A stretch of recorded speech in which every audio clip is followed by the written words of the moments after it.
गीत संगीत में रस छुए के चाहिए, मीठापन होके के चाहिए। इस संगीत घबराइला के चीज ना हो भैया। अरे चुनरिया में दाग लागली,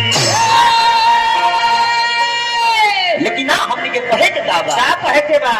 अरे राम नाम के कॉलो ना भजनिया, ये धनिया बेरा पार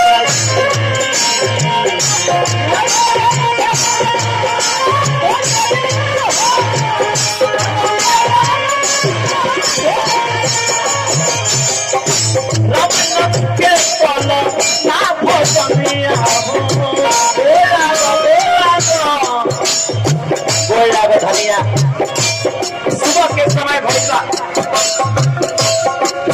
बउआ तोता बोलता रे